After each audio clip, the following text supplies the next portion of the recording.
Friends, let me extend my warm greetings to all of you on the occasion of Christmas. And also let me extend New Year greetings to all of you.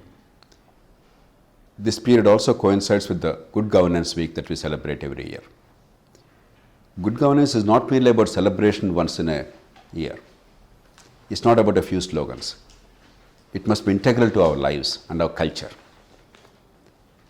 There are three elements in good governance. Mere talk and slogans are not sufficient. The first is we must understand what is governance. What is government about? Why did we, the human beings, create this artificial organization called government? What is the purpose of government?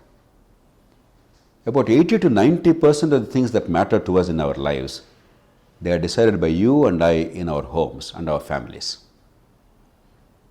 The collective has no role in that.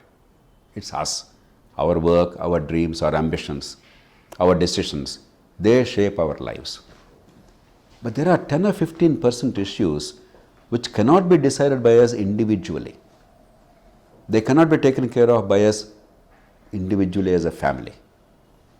They have to be done collectively. The water you get in your house, even if you pay for that, you cannot alone organize that water supply, or the stormwater drainage in your town, or the sewerage system to carry all the wastewater from your houses, or the pockmarked roads on the street, or the traffic. There are many, many things that you and I cannot do alone. You cannot have a school individually. It has to be collective. You cannot have healthcare and hospital individually.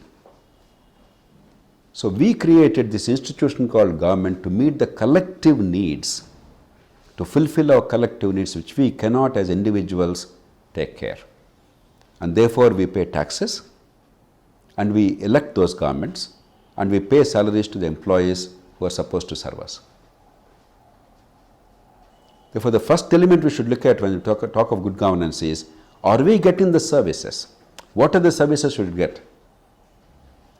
There are three core areas that government should deliver. The first is rule of law. That means public order, law and order. Justice, rule of law. Law and order on the whole is reasonably good in this country. Largely thanks to our society, a strong society, a society that behaves responsibly most of the time. But justice is very weak in India. There are 36 million, 3.6 crore cases pending in courts, the largest number in the world. Some of the cases for decades. 2/3 of the cases in courts are criminal cases world over. Civil cases exceed criminal cases because as the economy progresses, society is modernized, industrialized, urbanized, there will be a lot more civil cases than criminal cases. But in India, 2/3 are criminal cases because people do not go to the courts. They don't dare to go to courts for civil disputes because they don't have faith in the court system.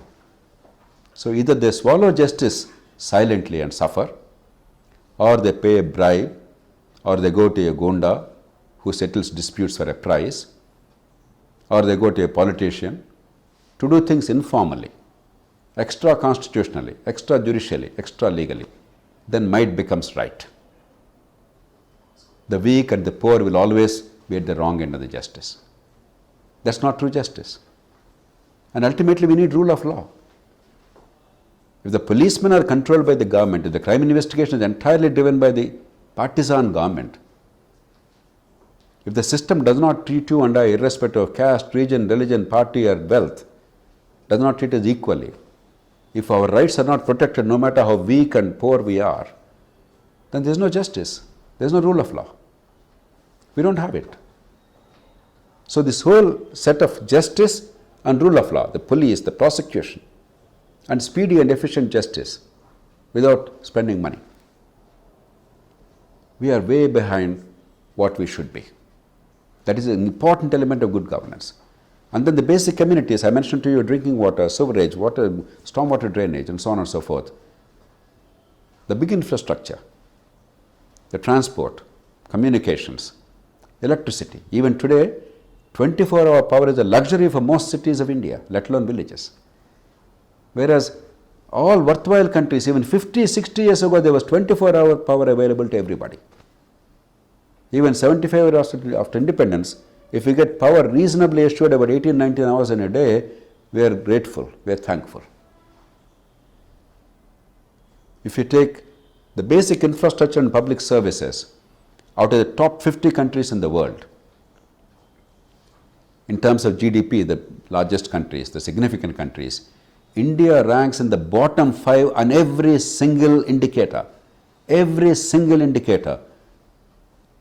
And do you know which are the countries in our company? Pakistan, Bangladesh, Nigeria. They form part of this last 5 on every single issue. That's not the company we should keep. We deserve more. We can do better.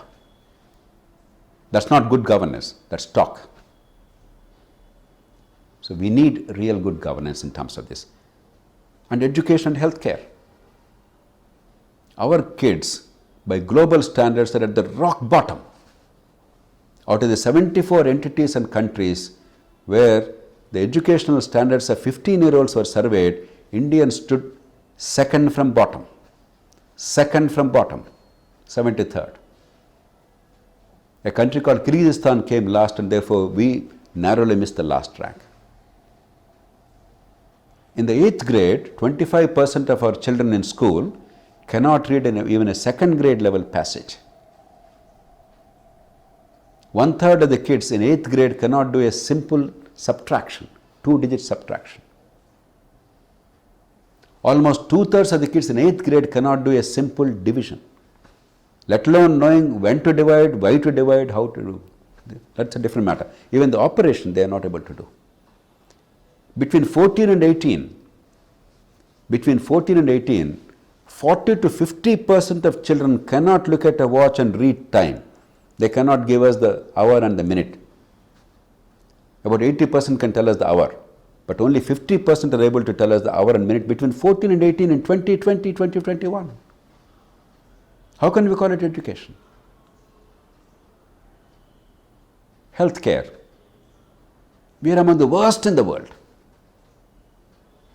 About 7.5 lakh children are dying below 5 years of age every year. 2,500 children a day almost. Almost all are preventable deaths, unnecessary deaths. 6 crore people are becoming poor in India every year because of lack of health care. 6 crore people, a population equal to Britain. If we improve health care, in 10 years' time, even if we do nothing else, India will no longer be poor. These are the basic things. Public order, justice, rule of law, basic communities, infrastructure, quality education, quality health care. Only when we can give them to all people of India, irrespective of birth, only then can there be good governance. Only then can people transcend the barriers of caste. Only then will every child born in this country have an opportunity irrespective of caste, parental wealth, education, money. Until that time, we simply don't have good governance. And there's more to good governance. The freedom we guaranteed under the Constitution must be real and meaningful. Our freedom is mostly vote and shout freedom.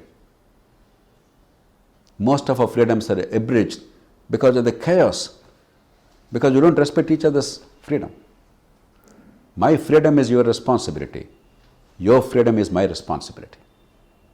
You cannot have daily Rasta Rokos and buns and violence at the drop of a hat and then say that there is freedom.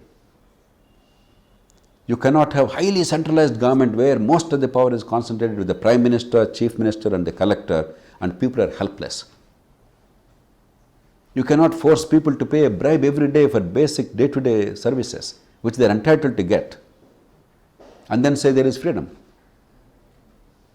Every year about 60% of our households, they are forced to pay a bribe for a service they are entitled to get. They are not asking for a favor from the government. There is no accountability. So the second set is really enhancing the freedom and improving services and ensuring accountability and decentralizing power. And finally, our politics. Just because you have a vote, just because there are regular elections, we cannot call it good governance. Our political parties function as private companies. private estates. There is no internal democracy. Merit does not rise. Competence does not prevail. Integrity is not honored. A by-election held in the state of Telangana, one assembly by-election in the state of Telangana, it cost more than the total expenditure in the parliamentary election in Britain for the two major parties together. Where is Britain and the whole parliamentary election in the country and both the parties' expenditure? Where is one tiny assembly constituency in one small state in a desperately poor country called India?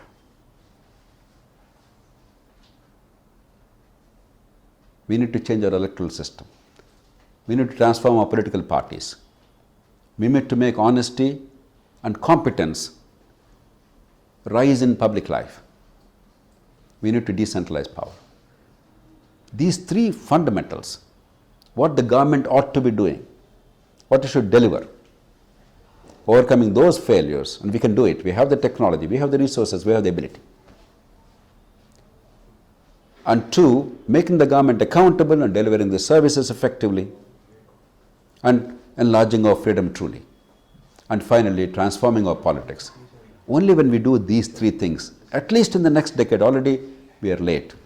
We are now in the 75th year of India's independence. Next year we are going to celebrate the 75th anniversary. We need to do a lot better, a lot more, a lot faster. In the next 5 to 10 years, we must transform all these very swiftly. All these are easily achievable. If only there is political will, if only the people understand and come together. You may have all differences, but on this collective, the government is to meet our collective needs, what you and I cannot do individually in our homes, as families, as individuals. We need the government, a collective entity, to take care, because no matter how great, how good we are, there are things which we cannot do individually. That's what the governance is about. Unless that part is taken care of, no matter who you are, where I am, all our lives are affected by bad governance. Our economy is undermined, our growth is stunted, our society becomes chaotic, our lives become very messy and stressful, our society becomes increasingly unlivable. We deserve more. We can do better. And that's what true good governance is. And I hope occasions like good governance celebrations will actually make us look at what needs to be done and make us focus on the key outcomes in the country and systematically pursue those goals. We can do it. None of this is beyond us. Wherever we set our minds to things, we are doing remarkable things. Status quo is simply not acceptable. Status quo is simply not inevitable. We can and we must change these things, and I hope, for the sake of the younger generation, to allow them to fulfill their aspirations, their dreams, to live lives of dignity and opportunity, we will truly transform our governance institutions and ensure good governance instead of merely giving slogans and speeches. I wish you all a happy new year. Wish you all the best. Thank you.